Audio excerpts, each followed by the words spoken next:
Gizemli Arşiv 13'e hoş geldiniz. Bugün bilimin en karanlık, en paslı koridorlarına inecek ve insanlık tarihine kara bir leke olarak geçen tüyler ürpertici bir sır perdesini aralayacağız. Bu, komplo teorilerini bile gölgede bırakacak kadar gerçek ve acımasız bir olay. Tuskegee deneyi. Bu sadece bir tıbbi çalışma değil, aynı zamanda ırkçılığın, devlet eliyle yürütülen aldatmacanın ve insan hayatını bir laboratuvar faresinden daha değersiz gören soğukkanlı bir ihanetin hikayesidir. Hazırsanız bilimin karanlık yüzüyle yüzleşelim. Tarih 1932. Amerika, büyük buhranın pençesinde kıvranırken, güneydeki Alabama eyaletinde tarihin en korkunç deneylerinden biri sessizce başlıyordu. Amerika Birleşik Devletleri Halk Sağlığı Servisi, sifilis hastalığının tedavi edilmediğinde insan vücudunu içeriden nasıl yavaş yavaş çürüttüğünü, akli dengeyi nasıl bozduğunu ve nihayetinde nasıl öldürdüğünü gözlemlemek için gizli bir çalışma başlattı. Çalışmanın resmi adı bile kan dondurucuydu. Zenci erkeklerde tedavi edilmemiş sifilizin Tuskegee çalışması. Deney için seçilen yer, ırkçı ayrımcılığın en yoğun yaşandığı Jim Crow yasalarının gölgesindeki Tuskegee bölgesiydi. Kurbanlar ise özellikle seçilmişti. Çoğunlukla yoksul, okuma yazma bilmeyen ve sisteme karşı tamamen savunmasız bırakılmış siyahi tarım işçileri. Onlara kötü kan, bad blood adını verdikleri belirsiz bir rahatsızlıkları olduğu söylendi.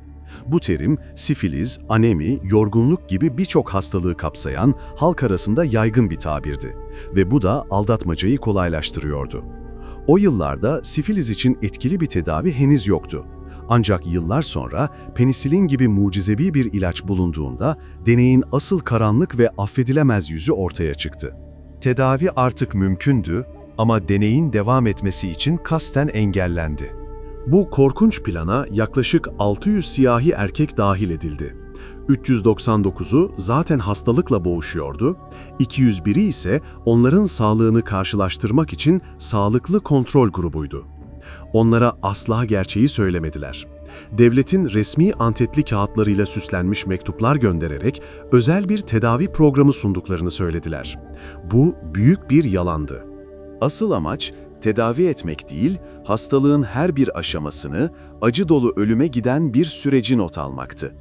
Katılımcıları kandırmak için her yolu denediler. Sıcak bir yemek, göstermelik muayeneler ve hatta öldüklerinde devletin $50'lık cenaze masrafını karşılama vaadi. Bu insanlar için bu bile büyük bir lütuftu.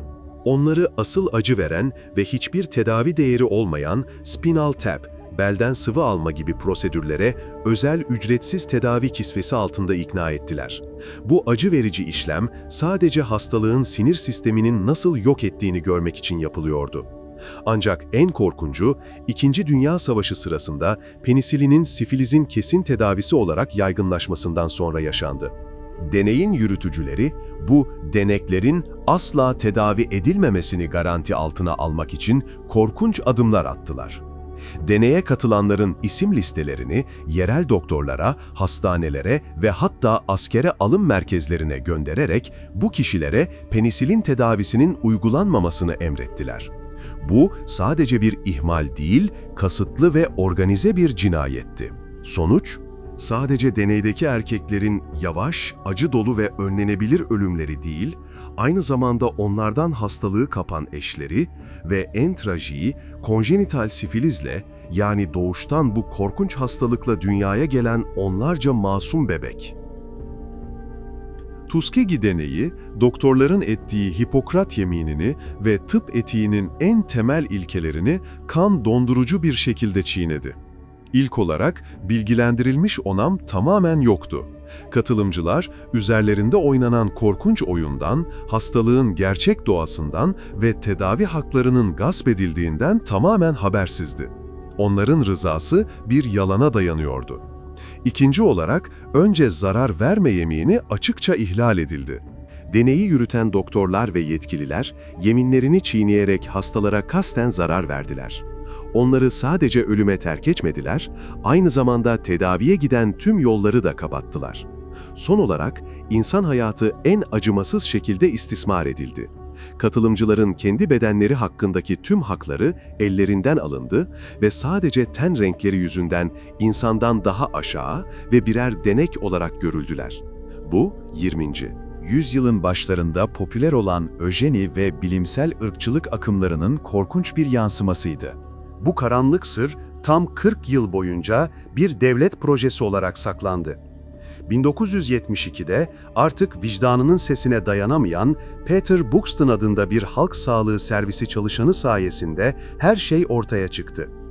Buxton ilk kez 1966'da bu vahşeti rapor etmiş ancak üstleri tarafından çalışma bitene kadar, yani tüm denekler ölüp otopsileri yapılana kadar devam etmesi gerektiği söylenerek susturulmuştu.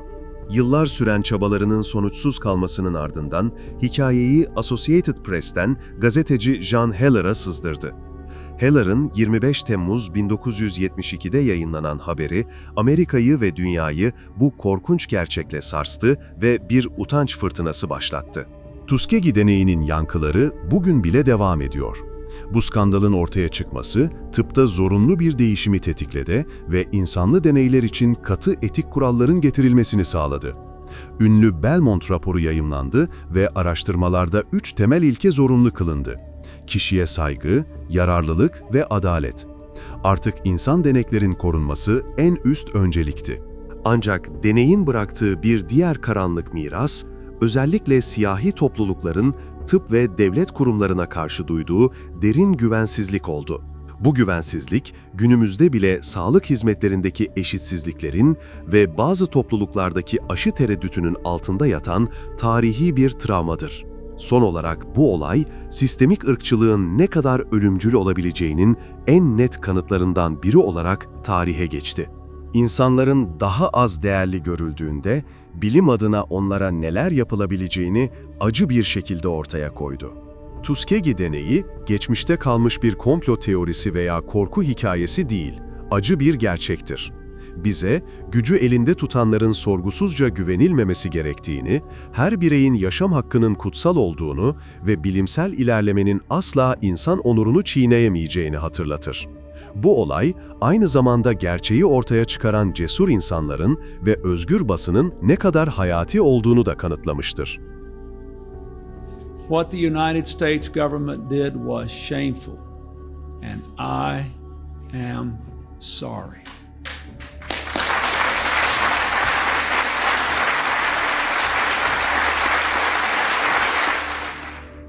Tuskegee deneyi, devletler ve kurumlar tarafından saklanan karanlık gerçeklerden sadece bir tanesi.